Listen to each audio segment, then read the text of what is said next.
revenons sur le crime de Sarah. À combien de reprises au cours des innombrables interviews accordées à la télévision par la cousine Sabrina? Plusieurs ont remarqué quelque chose d'inhabituel. Il se peut qu'on ne comprenne pas exactement ce que c'était, mais quelque chose d'étrange, car le langage corporel joue un rôle important. Nous avons tenté de nous renseigner auprès de l'expert Alberto Duval, mais malheureusement, il n'y a plus rien d'autre que l'on puisse véritablement déduire des mouvements et des propos tenus par Sabrina lors de ses interviews télévisées.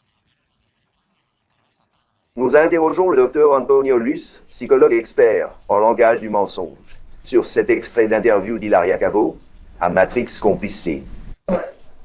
Je ne peux pas supporter un tel poids. En haussant l'épaule gauche, que voulez-vous dire par « je ne peux pas porter un tel poids » ? Le signal du mensonge de Mann est celui-ci. Le balayage symétrique, c'est-à-dire lorsqu'on utilise le zone sur l'épaule, fondement.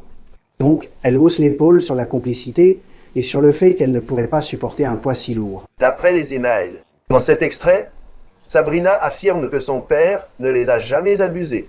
Voici une autre question que je voulais également vous poser, car il s'est malheureusement présenté des circonstances où cet individu aurait peut-être dû s'abstenir d'abuser de notre confiance. Le sentiment habituel que l'on éprouve lorsque l'on prend une douche, à savoir se promener avec son peignoir, n'est en rien extraordinaire dans un tel cas de figure.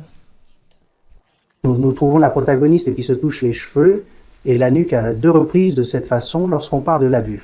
Il s'est sûrement passé quelque chose et elle cache ou ment sur certaines choses dans cette autre interview avec Sabrina Francesca Pozzi du TJ5.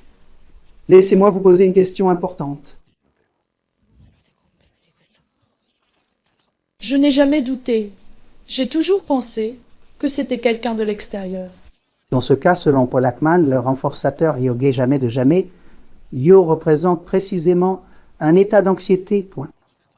Je tâche de convaincre mon interlocuteur en mettant l'accent sur ces termes. Voici les signes classiques du mensonge, mais nombreux se le demandent. Mais pourquoi ne dites-vous pas ces choses plutôt pendant l'enquête? Nous ne pouvons rien affirmer, car j'aurais été dénoncé si j'avais dit que Michel a commis le crime.